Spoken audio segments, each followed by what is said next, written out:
Hello everyone. सो जो हमारी पहली वीडियो थी उसमें हमने जीएसटी का बेसिक कॉन्सेप्ट्स करे थे कि एफसीएम, आरसीएम क्या होता है, इनपुट लाइबिलिटी क्या होती है, आउटपुट लाइबिलिटी क्या होती है, ठीक है, बेसिक डिफरेंस क्या होता है, डायरेक्ट टैक्स, इनडायरेक्ट टैक्स में जीएसटीएन नंबर क्या होता है, ठीक है। तो आज की वीडियो में हम एक नया टॉपिक स्टार्ट करने वाले हैं, वो है हमारा रजिस्ट्रेशन। कि जीएसटी में किस किस सप्लायर को रजिस्ट्रेशन लेना है, कौन कौन लायबल है रजिस्ट्रेशन लेने के लिए, कैसे रजिस्ट्रेशन लेते हैं, ठीक है, ये सारी चीज। रजिस्ट्रेशन ये किस किस सेक्शन में होगा? सेक्शन 22 to 30 हम यहाँ तक पढ़ेंगे, ठीक है। अब रजिस्ट्रेशन के दो पार्ट हम कर लेते हैं। इसके भी हम दो पार्ट में से डिवाइड करेंगे। There are 2 part. पहला जो होगा हमारा सेक्शन 22 to 25 होगा। This is a legal part, ठीक है। इसमें हम बात करेंगे कि when a person required to take registration in GST or when not required, ठीक है। देन उसके बाद हम बात करेंगे सेक्शन 29 की। इसमें हम बात करेंगे if registration has done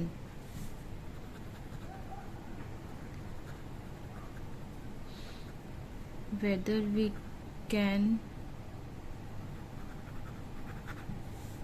cancel the registration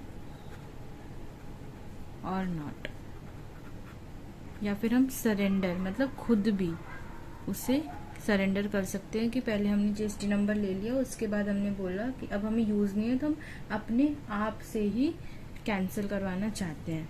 last में सेक्शन 30 वो कहता है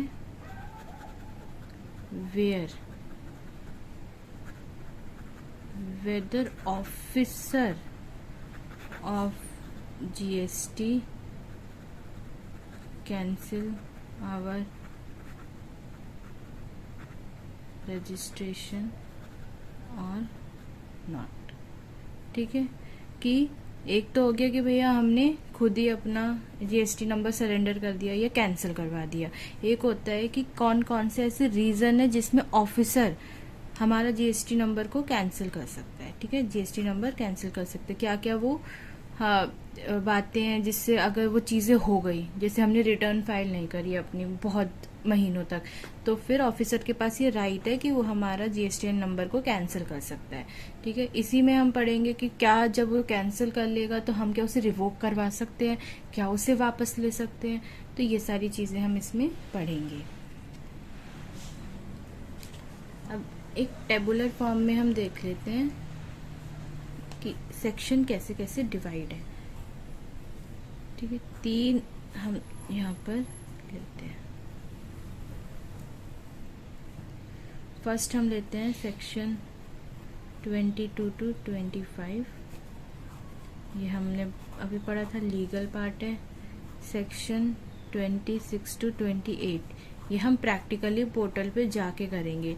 इसमें सिर्फ ये बताया गया है कि आप पोर्टल पे कैसे जाओगे, कौन सा फॉर्म फिल करोगे, किसके लिए फिल करोगे, कितने दिन में उसका रिप्लाई आता है, ये सारी बात आप उस सेक्शन 26 to 28 में करेंगे। देन उसके बाद आता है लीगल सेक्शन 29 to 30। इसमें भी कुछ लीगल कॉन्सेप्ट है। इसके अंदर हमारे जैसे सेक्शन 22, सेक्शन 23, सेक्शन 24, सेक्शन 25, ठीक है। ये 4 सेक्शन है। ये किस किस के लिए है? Section 22, section 23, section 24, section 25।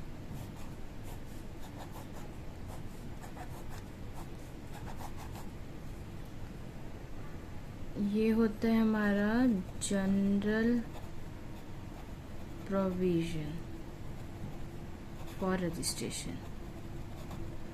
ठीक है, ये हमारा जनरल प्रोविजन फॉर रजिस्ट्रेशन होता है, जिसमें ये बताते हैं कि जनरली कौन एप्लीकेबल है रजिस्ट्रेशन लेने के लिए। सेक्शन 23 हमें बताता है person not liable for registration, कि ऐसे कौन से पर्सन है जिन्हें रजिस्ट्रेशन लेने की जरूरत नहीं है, उन्हें भी स्पेसिफाई किया गया है। फिर आता है सेक्शन 24 कंपल्सरी रजिस्ट्रेशन।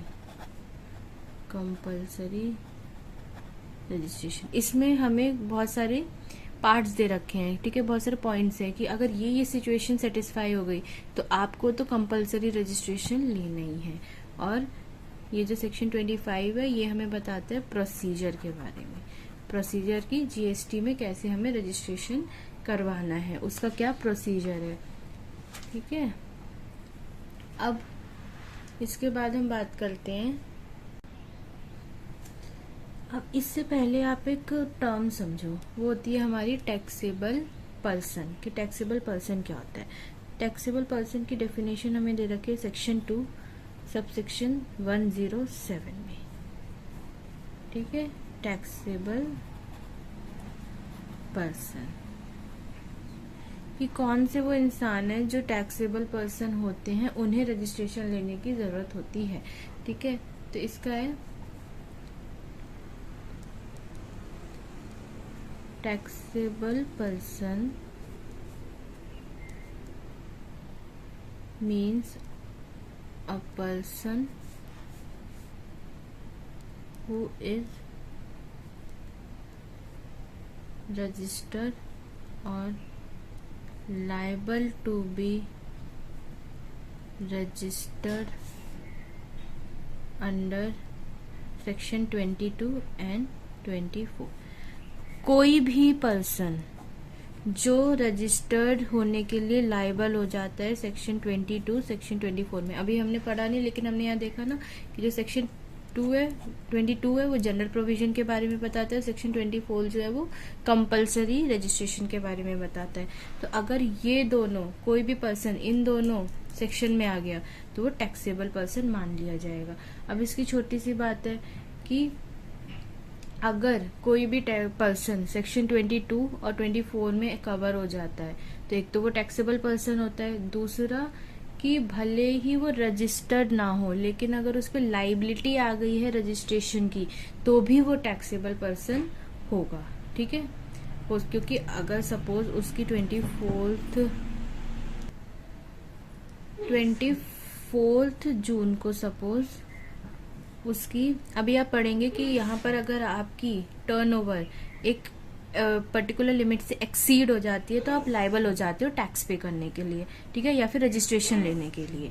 ठीक, तो अगर आपकी टर्नओवर सपोज 20 लाख से एक्सीड हो गई तो आप इस दिन लायबल हो गए जीएसटी में रजिस्ट्रेशन लेने के लिए, लेकिन अभी तक आपने जीएसटी में रजिस्ट्रेशन तो नहीं लिया ना, तो आप फिर भी इसी तारीख से taxable person कहलाओगे।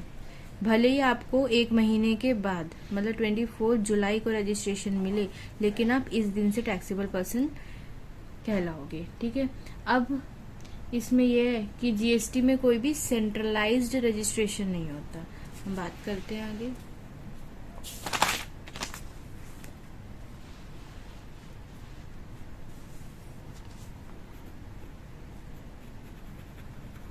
There is no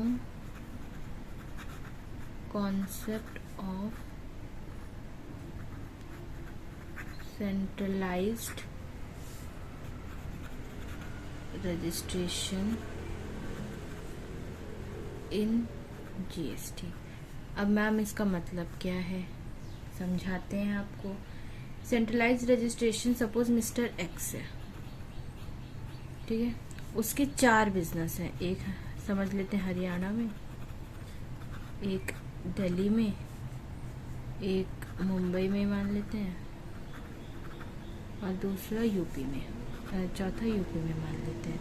ठीक है, अब उसके 4 बिजनेस हैं। ठीक है, अब इसे जीएसटी में रजिस्ट्रेशन लेना है, तो यहाँ पर ये आता है कि वो कहाँ ले, हरियाणा में ले, दिल्ली में ले, मुंबई में ले, यूपी में ले। हाँ, तो हम पहले हम सोचते थे कि चलो ये इसे हेड ऑफिस बना देते हैं और यहाँ पर रजिस्ट्रेशन ले लेते हैं जीएसटी का। ठीक है, यहाँ पर रजिस्ट्रेशन लेते हैं और ये तो ब्रांचेज है तो इन पे एप्लीकेबल हो जाएगा। लेकिन जीएसटी में ऐसा नहीं होता है। आपकी जितने भी ब्रांचेज हैं, जितनी भी लोकेशन पे आप अपनी सप्लाई कर रहे हो, ठीक है, आपको हर जगह से रजिस्ट्रेशन लेना है। अगर आपके 28 स्टेट्स में बिजनेस है तो आपको 28 रजिस्ट्रेशन लेने पड़ेंगे जीएसटी के। तो मिस्टर एक्स को टोटल 4 रजिस्ट्रेशन लेने हैं, हरियाणा में अलग, दिल्ली में अलग, मुंबई में अलग और यूपी में अलग। हाँ, लेकिन जो प्रोसीजर होगा रजिस्ट्रेशन लेने का वो सेंट्रलाइज्ड होगा, वो एक ही होगा। मतलब कि आपको एक ही साइट पर जाना है, एक ही प्रोसीजर से सब फॉलो करना है, बस स्टेट हमारे डिफरेंट डिफरेंट हो जाएंगे। अगर आपको हरियाणा का लेना है तो आप हरियाणा चूज कर लेना, दिल्ली का लेना है तो आप दिल्ली चूज कर लो। ठीक है, बट हम यहाँ लिखेंगे but the process of taking registration is centralised. ठीक है, तो आपको समझ में आया कि कहाँ कहाँ रजिस्ट्रेशन लेना है। अब उसके बाद हम सेक्शन 22 की तरफ चलते हैं कि सेक्शन 22 कहता क्या है।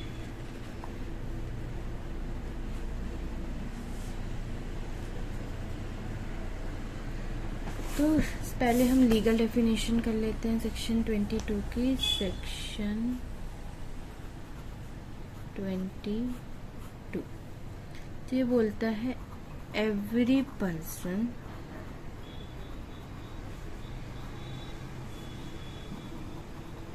who is supplying whether goods and service liable for registration and will take registration on state from where he is doing taxable supply। ठीक है, आगे इफ हिज ATO मतलब एग्रीगेट टर्नओवर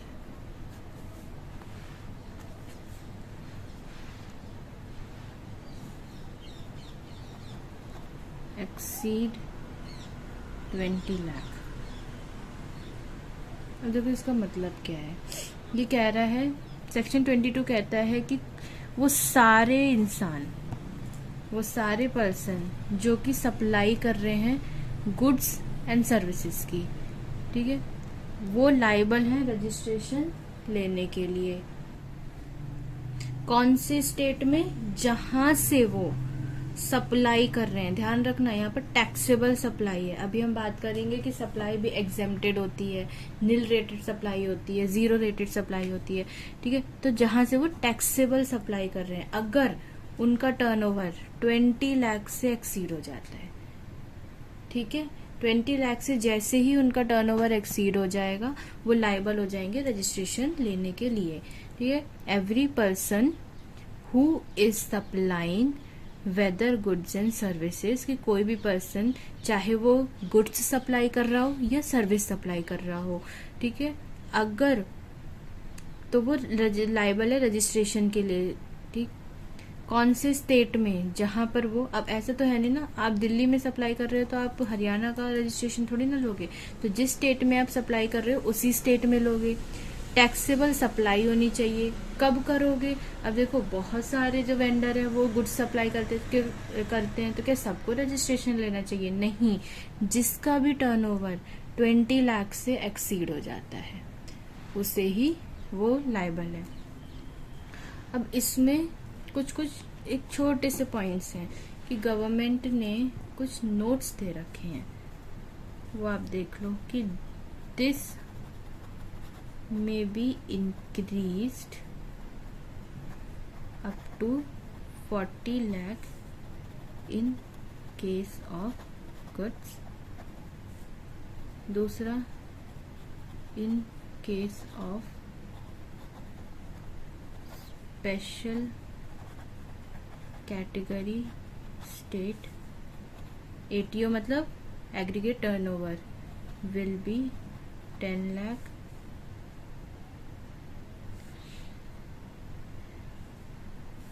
अब इसमें दो चीजें दे रखी हैं, तो अभी हम आगे सेक्शन में पढ़ेंगे कि जो ये 20 लाख की लिमिट है ना, ये कहीं कहीं in case of goods 40 lakh है, और कुछ special category of state government ने डिफाइन कर रखे हैं उनके लिए 10 लाख है। ठीक है, तो ये अभी आगे क्लियर हो जाएगा। नाउ आगे बढ़ते हैं। इससे ऐसा करो, आप ऐसे करो।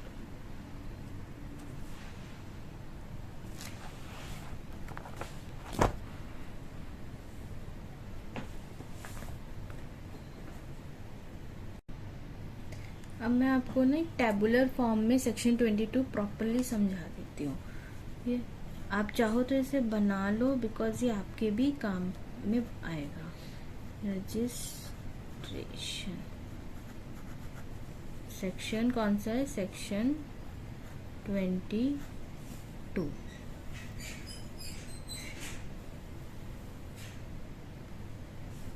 ठीक है, अब इसके बाद हम बात करते हैं यहाँ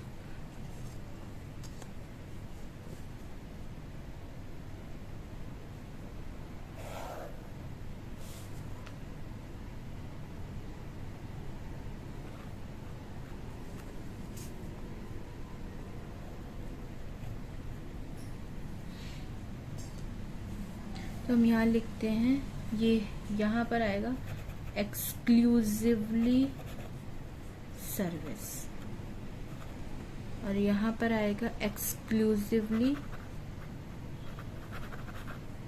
गुड्स। ठीक है, मतलब यहाँ पर हम 100% सर्विस की बात कर रहे हैं कि वो सप्लायर जो सिर्फ 100% सर्विस प्रोवाइड करते हैं, और यहाँ पर वो सप्लायर जो 100% गुड्स की सप्लाई करते हैं, 100% गुड्स की सप्लाई करते हैं। और बोथ गुड्स एंड सर्विस, और यहाँ पर हम उनकी भी बात करेंगे जो गुड्स और सर्विस दोनों सप्लाई करते हैं।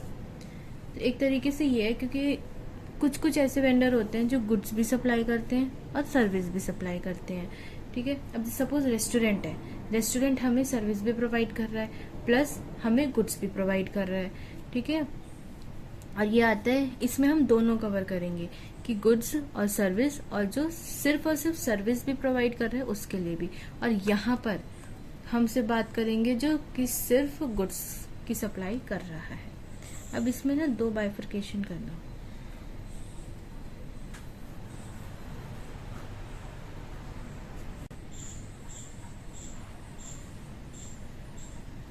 यहाँ पर है M N T, और यहाँ है रेस्ट ऑफ इंडिया। M मतलब मणिपुर, M मतलब मिजोरम, N मतलब नागालैंड, T मतलब त्रिपुरा। ठीक है, अगर तो इसमें हम देखेंगे कि अगर इसका एटीओ मतलब एग्रीगेट टर्नओवर 10 लाख और यहाँ पर एग्रीगेट टर्नओवर 20 लाख। अब देखो ध्यान से पहले इसका मतलब समझो। हमने ना सप्लायर को दो कैटेगरी में डिवाइड कर दिया, एक कि अगर वो गुड्स एंड सर्विसेज प्रोवाइड कर रहा है और या फिर सिर्फ सर्विस ही प्रोवाइड कर रहा है, और दूसरा कि यहाँ पर सिर्फ गुड्स ही प्रोवाइड कर रहा है। तो अभी हम बात करते हैं कि जो सर्विस प्रोवाइड कर रहा है और जो गुड्स एंड सर्विसेज प्रोवाइड कर रहा है। तो हमने गवर्नमेंट ने इन्हें दो कैटेगरी में डिवाइड करा। उन्होंने बोला कि जो ये 4 स्टेट है इनके लिए अगर एग्रीगेट टर्नओवर उन्होंने 10 लाख रखा, और बाकी जो रेस्ट ऑफ द वर्ल्ड है उसके लिए उन्होंने, रेस्ट ऑफ द इंडिया है कि जो इनसे हटके जितने भी सारे स्टेट हैं उनके लिए एग्रीगेट टर्नओवर उन्होंने 20 लाख रखा।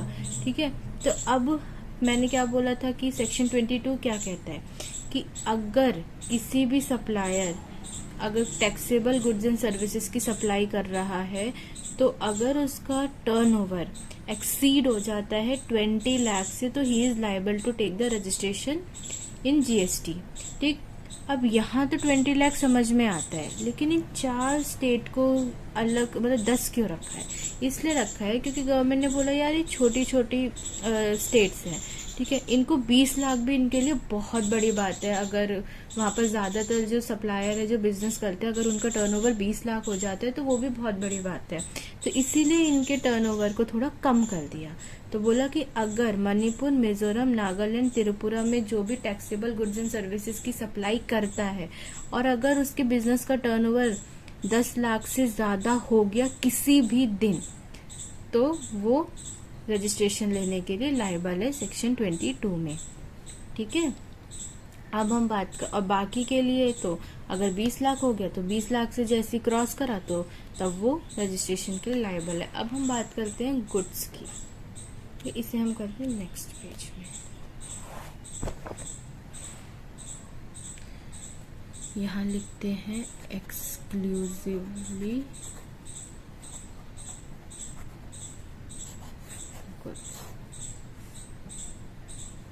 इसमें हमें 3 बाइफर्केशन करने हैं,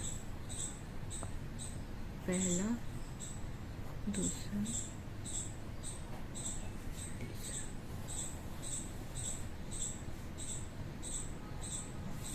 पहले में लिखना वही M N T U T P A M S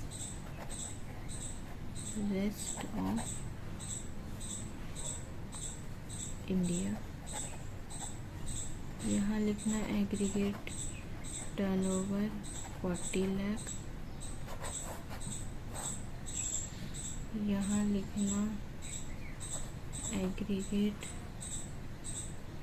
turnover exceed 20 lakh, और यहाँ लिखना एग्रीगेट टर्नओवर 10।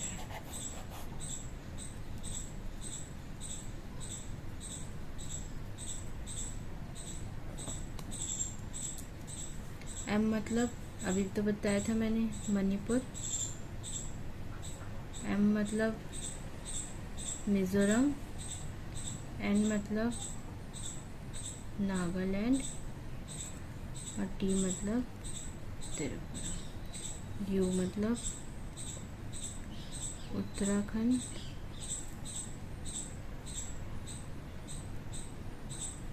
तेलंगाना, पुडुचेरी,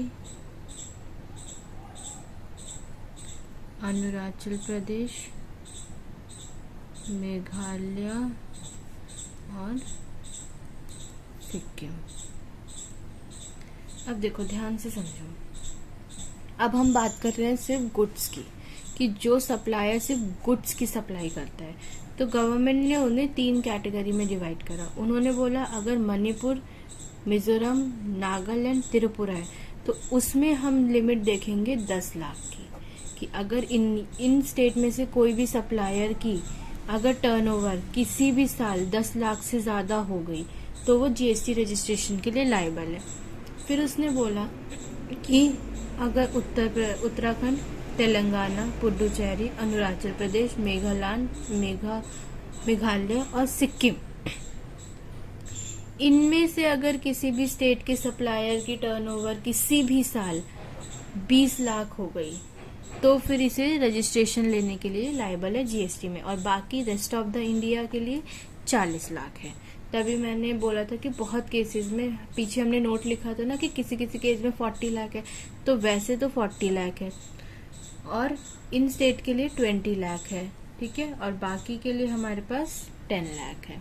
बाकी के लिए क्या है, ये 10 लाख, ठीक है। ध्यान रखना, सर्विस के केस में 20 लाख था, रेस्ट ऑफ द इंडिया के लिए सर्विस के केस में 20 लाख था, ठीक है। लेकिन यहाँ पर गुड्स के केस में तो हमारी टोटल क्या है, देखे तो कितने टर्नओवर हो गए, एक 10 लाख की लिमिट हो गई, एक 20 लाख की लिमिट हो गई और एक 40 लाख की लिमिट हो गई। देखिए तो 40 लाख की लिमिट हमारी सिर्फ गुड्स के लिए है, 20 लाख की लिमिट हमारी किसके लिए, गुड्स एंड सर्विसेज के लिए है, ठीक है, जो गुड्स एंड सर्विसेज में डील करता है, और ये इनके लिए, और 10 लाख की लिमिट जो स्पेशल स्टेट्स हैं हमारे उनके लिए। होपफुली आपको सेक्शन 22 समझ में आ गया होगा, ठीक है।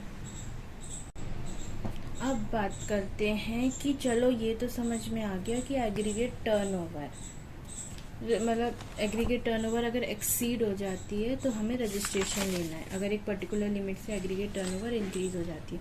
लेकिन एग्रीगेट टर्नओवर का तो मतलब क्या होता है, क्योंकि मैंने आपको बताया था कि हर एक वर्ड का लॉ में डेफिनेशन दे रखी है, आप किसी को भी ऐसे नहीं कह सकते हो, ठीक है, अपनी इंटरप्रिटेशन नहीं लगा सकते आप।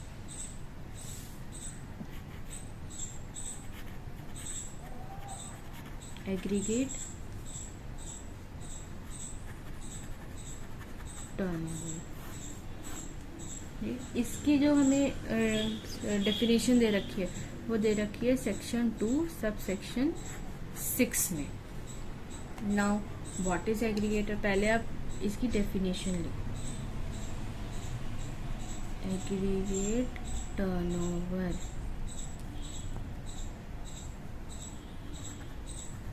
means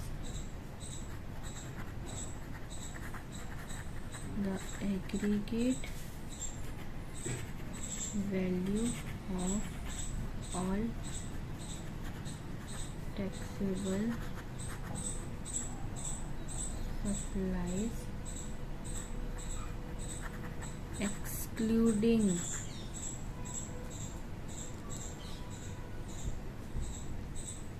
the value of inward supply on which tax is payable by a person on reverse charge basis.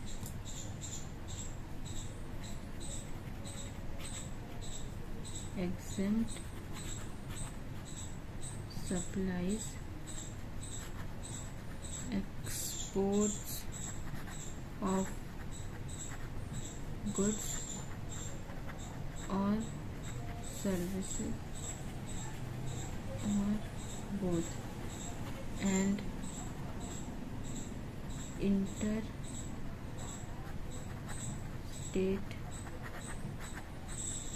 supply of person having same PAN number to be computed on all India basis but exclude central tax, state tax, UT tax, integrated tax and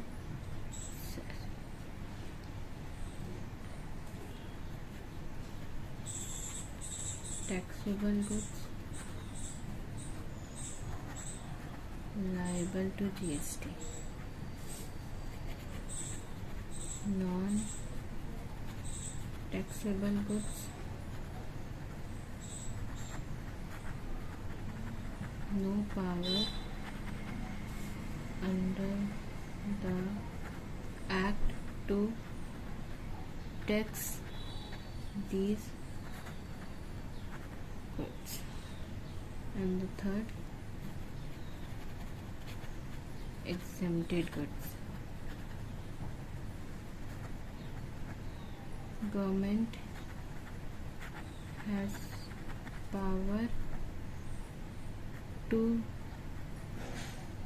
tax the goods, but still not taxable. ठीक है, अब पहले हम बात करते हैं यहाँ पर एग्रीगेट टर्नओवर होता क्या है। तो देखो ध्यान से पढ़ो इस डेफिनेशन को कि aggregate turnover means the aggregate value of all the taxable supply. वो कह रहा है कि एग्रीगेट टर्नओवर वो होता है कि सप्लायर ने जितनी भी टैक्सेबल सप्लाईज करी है उनका सम। ठीक है, अब इसमें एक चीज इंक्लूडेड नहीं होती है। हमने फर्स्ट वीडियो में पढ़ा था आरसीएम, जिसमें सप्लायर लायबल नहीं होता है अपने जीएसटी पे करने के लिए, रिसिपिएंट लायबल होता है। तो अगर उसे किसी भी केस में आरसीएम में अगर उसे टैक्स पे करना है तो वो एग्रीगेट टर्नओवर में इंक्लूड नहीं होगा। ठीक है, और एग्जेम्प्टेड गुड्स इंक्लूड होंगे। एक्सपोर्ट अगर उसने करा है तो वो भी इंक्लूड होगा। अगर उसने कोई भी इंटर स्टेट सप्लाई करी है तो वो भी, इंटर मतलब एक स्टेट से अनदर स्टेट में, अगर उसने वो सप्लाई करी है तो वो भी इंक्लूड होगा। लेकिन एक चीज ध्यान रखना कि ये सारा ये टर्नओवर हम किसकी बात कर रहे हैं, जिसमें सिंगल पैन नंबर हो, कि मतलब एक ही बिजनेस पे ही हो। ठीक है, computed on all India basis. हम इसे स्टेट वाइज नहीं, हम आपकी टर्नओवर पूरे इंडिया बेसिस पे देखते हैं। मतलब कि अगर इंडिया में आपकी 5 बिजनेस है तो हम 5 का एग्रीगेट टर्नओवर देखेंगे। ऐसा नहीं है कि अगर हम हर एक बिजनेस का अलग अलग टर्नओवर देखेंगे, नहीं, तभी इसका नाम है एग्रीगेट। एग्रीगेट मतलब कि आपके जितने भी बिजनेस हैं उन सबका टर्नओवर। ठीक है, इसमें लेकिन हमें क्या एक्सक्लूड करना है, हमें इसमें सेंट्रल टैक्स नहीं लेना, स्टेट टैक्स नहीं लेना, यूटी टैक्स नहीं लेना, इंटीग्रेटेड मतलब आईजीएसटी नहीं लेना, और इसमें कोई सेस नहीं लेना। इन सबको छोड़ के जो भी हमारी टैक्सेबल सप्लाई है वो हमें लेना है। अब टैक्सेबल गुड्स जो भी होते हैं वो आप क्या कहते हैं, उसमें लायबल होते हैं जीएसटी में रजिस्ट्रेशन, वो लायबल होते हैं जीएसटी पे करने के लिए। अब टैक्सेबल गुड्स की 12,000 लिस्ट है, तो वो तो हम याद नहीं कर सकते, वो तो हम सर्च करेंगे मिल जाएगा। नॉन टैक्सेबल गुड्स देखो कौन से होते हैं, कि उसमें होता है कि अभी गवर्नमेंट के पास पावर ही नहीं है उसे टैक्स करने की। ठीक है, वो एक्ट के ही बाहर है, अभी हम उसे कुछ टैक्स नहीं लगा सकते हैं। जैसे पेट्रोल हो गया, पेट्रोल जीएसटी में है ही नहीं, वो जीएसटी के बाहर है, अभी भी उस पे पुराना वाला ही हमारा इनडायरेक्ट टैक्सेशन चलता है। एग्जेम्प्टेड गुड्स क्या होता है, एग्जेम्प्टेड गुड्स होता है कि वो गवर्नमेंट के पास पावर तो है उसे टैक्स करने के लिए, लेकिन वो अभी टैक्स लगा नहीं रही है। गवर्नमेंट के पास अभी पावर है उस पे टैक्स लगाने की, उसका जब मन करेगा वो टैक्स लगा देगी, लेकिन अभी वो लगा नहीं रही है। ठीक है, तो आपको एग्रीगेट टर्नओवर का मतलब समझ में आया। चलिए एक एग्जाम्पल लेते हैं।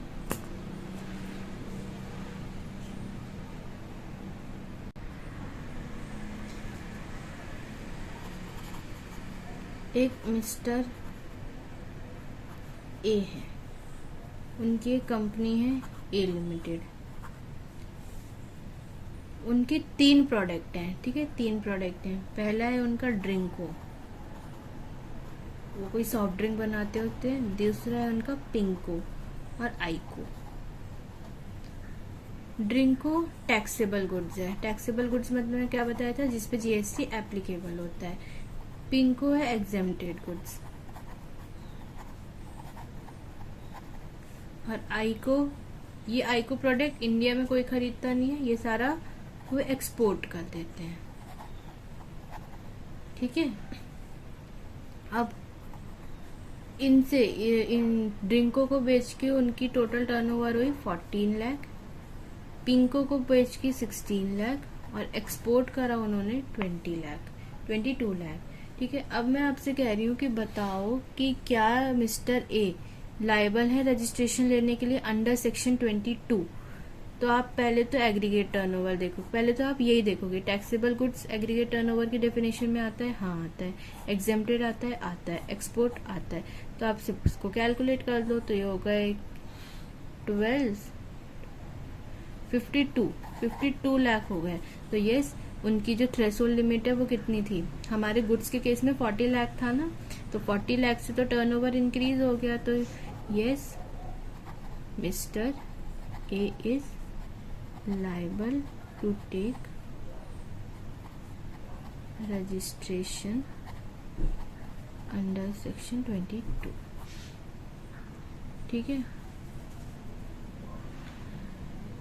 तो आपको अब समझ में आया कि एग्रीगेट टर्नओवर का मतलब क्या है। एग्रीगेट टर्नओवर मीन्स कि aggregate value of all the taxable supply excluding, किससे एक्सक्लूड करेंगे, जिसमें उसे आरसीएम के बेसिस पे टैक्स पे करना है उसे हम एक्सक्लूड कर देंगे, और उसमें हम क्या लेंगे, एग्जेम्प्टेड सप्लाई भी होगी, export of goods and services. हम ये किसका कैलकुलेट करेंगे, on a single pan number on all India basis, और उसमें हम क्या एक्सक्लूड कर देंगे, सेंट्रल, स्टेट, यूटी, इंटीग्रेटेड, ये सारा हम एक्सक्लूड कर देंगे। ठीक, अब इसमें आप एक चीज ध्यान रखना कि TIP, टिप से याद रखना आप कि एक होता है टी से टबैको, आइसक्रीम और पान मसाला।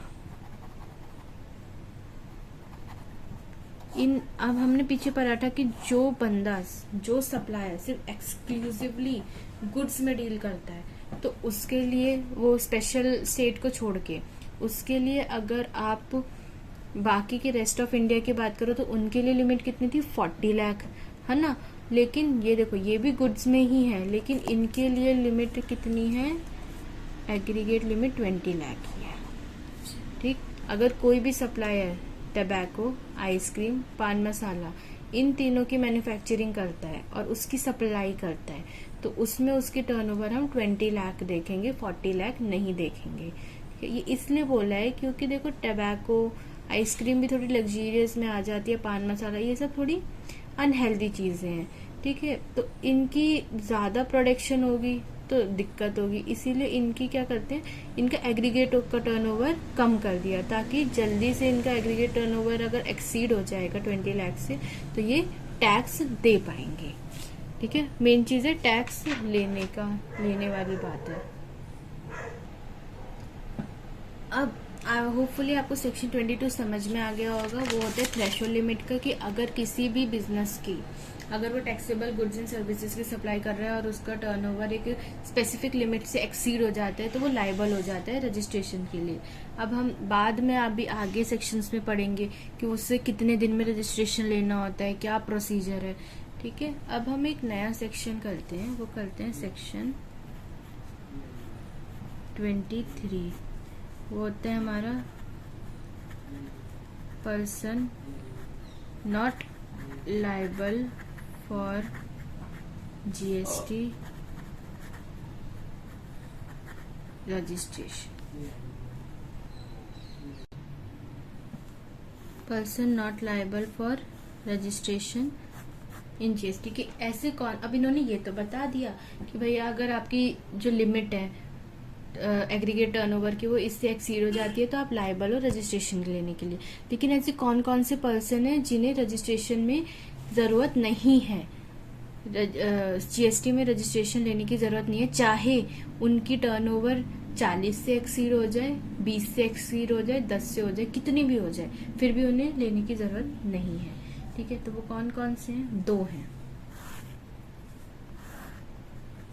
पहला, person dealing exclusively in exempted supply, और दूसरा person engaged in agriculture activity through land। तो दो लोगों को इन्होंने इससे बाहर रखा हुआ है। पहला कौन है कि person dealing exclusively in a exempted goods supply, ठीक है। अगर कोई भी सप्लायर सिर्फ और सिर्फ एग्जेम्प्टेड गुड्स की सप्लाई करता है तो उसे रजिस्ट्रेशन लेने की जरूरत नहीं है। ध्यान से देखना, सिर्फ और सिर्फ एग्जेम्प्टेड गुड्स की सप्लाई करता है। अगर इसने 1 रुपए की भी अगर टैक्सेबल सप्लाई कर दी ना, सपोज उसका बिजनेस तो वैसे ये था, लेकिन उसने सोचा कि मैं एक थोड़ा सा सामान और रख लेता हूँ, लेकिन अगर उसने एक भी टैक्सेबल सप्लाई कर दी तो वो लायबल हो जाएगा रजिस्ट्रेशन लेने के लिए। अगर वो सिर्फ और सिर्फ एग्जेम्प्टेड सप्लाई कर रहे हैं तो वो लायबल नहीं है।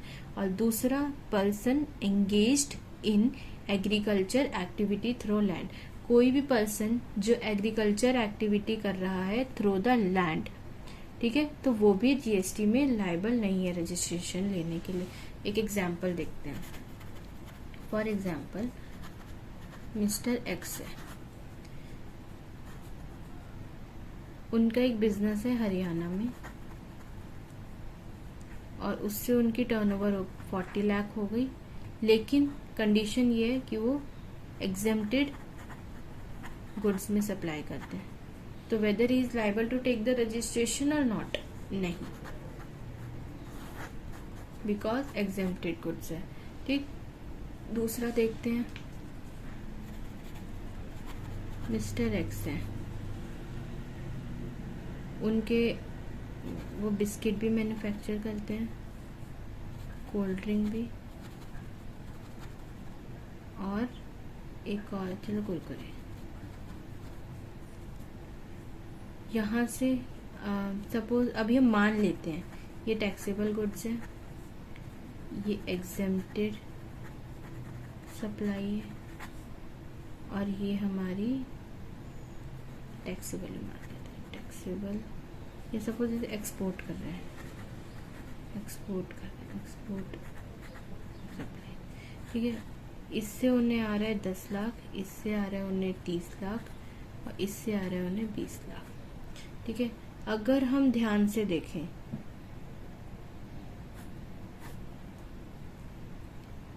तो वैसे तो इसका एग्रीगेट टर्नओवर हमारा कितना हो गया, 40, 50, 60 लाख, ठीक। लेकिन यहाँ तो ये एग्जेम्प्टेड गुड्स की भी सप्लाई कर रहा है, तो फिर तो इसे रजिस्ट्रेशन नहीं लेना है। नहीं, इसे रजिस्ट्रेशन लेना है। अगर सिर्फ और सिर्फ ये कोल्ड ड्रिंक में डील कर रहा होता तो फिर हम रजिस्ट्रेशन नहीं लेते, लेकिन ये तो टैक्सेबल में भी कर रहा है, एग्जेम्प्टेड में भी कर रहा है और एक्सपोर्ट में भी कर रहा है, तो यहाँ पर इसे रजिस्ट्रेशन लेने की जरूरत है, ठीक है। और इसमें तो दूसरे वाले में तो सिंपल है, इसमें तो अगर कोई भी पर्सन एग्रीकल्चर एक्टिविटी कर रहे थ्रू द लैंड, आप ये मत समझना जैसे जो डीलिंग करते हैं ना कि यहाँ से फसल खरीद ली, यहाँ बेच दी, तो वो तो जीएसटी में एप्लीकेबल हो जाएगा। जो किसान है, जो जमीन से खेती कर रहा है, उस पे जीएसटी एप्लीकेबल नहीं होगा, ठीक है। अब मैंने आपको एक बात बताई थी कि जीएसटी में ना सेंट्रलाइज्ड रजिस्ट्रेशन कुछ नहीं होता। उसमें अगर 4 स्टेट में भी आपका बिजनेस है तो आपको चारों स्टेट से रजिस्ट्रेशन लेना है। अब सपोज कीजिए राहुल है, राहुल का एक बिजनेस है हरियाणा में, यूपी में, दिल्ली में, बिहार में, एमपी में। यहाँ से उसकी टर्नओवर हो गई 20 लाख, यहाँ हो गई 10 लाख, 5 लाख, 6 लाख और 10 लाख, ठीक है। तो कितनी हो गई, 30, 40, 45, 51। 51 लाख उसकी टर्नओवर हो गई। ठीक है, तो अब हम देखेंगे कि चलो इस पहली बात तो इसे तो इसमें भी रजिस्ट्रेशन लेना है, इसमें भी लेना है, इसमें भी लेना है, इसमें लेना है, इसमें लेना है। लेकिन एक चीज है, अगर इन तीनों से वो एग्जेम्प्टेड सप्लाई कर रहा है, एग्जेम्प्टेड गुड्स की सप्लाई कर रहा है, तो चाहे वो कितने भी स्टेट में करे उसे रजिस्ट्रेशन लेने की जरूरत नहीं है। ठीक है, अगर वो सपोज यहाँ पर अगर वो टैक्सेबल कर देता, टैक्सेबल गुड्स की सप्लाई, तो फिर हम ये सबको ले लेते, क्योंकि एग्रीगेट टर्नओवर में हमने देखा था कि उसमें एग्रीगेट टर्नओवर में फिर हम टैक्सेबल भी लेते हैं, एग्जेम्प्टेड भी लेते हैं, एक्सपोर्ट भी लेते हैं। ठीक है, सारी लेते हैं, किसे छोड़ के, आरसीएम वाले को छोड़ के। ठीक है, और तो हम सारी बाकी लेते हैं। एग्जेम्प्टेड गुड्स कौन से थे, बताया था कि जिसपे गवर्नमेंट को पावर तो है टैक्स करने का, लेकिन उन्होंने अभी टैक्स उस पर लगाया नहीं है। इन फ्यूचर जब उनको मन करेगा वो उस पर टैक्स लगा देंगे। ठीक है, तो आज हमने सेक्शन 22 कौन कौन लायबल होता है रजिस्ट्रेशन के लिए वो भी देख लिया। थ्रेशोल्ड लिमिट वाला सेक्शन 22 है कि कब कौन से स्टेट में कितनी टर्नओवर होनी चाहिए जिससे वो लायबल हो जाएगा रजिस्ट्रेशन लेने के लिए। इन नेक्स्ट वीडियो हम पढ़ेंगे आगे के सेक्शन की सेक्शन 24 क्या होता है, वो सबसे मेन इम्पॉर्टेंट है, मेन इम्पॉर्टेंट सेक्शन है कंपल्सरी रजिस्ट्रेशन का। ठीक है, तो if you like my video then please subscribe and like my video. Thank you.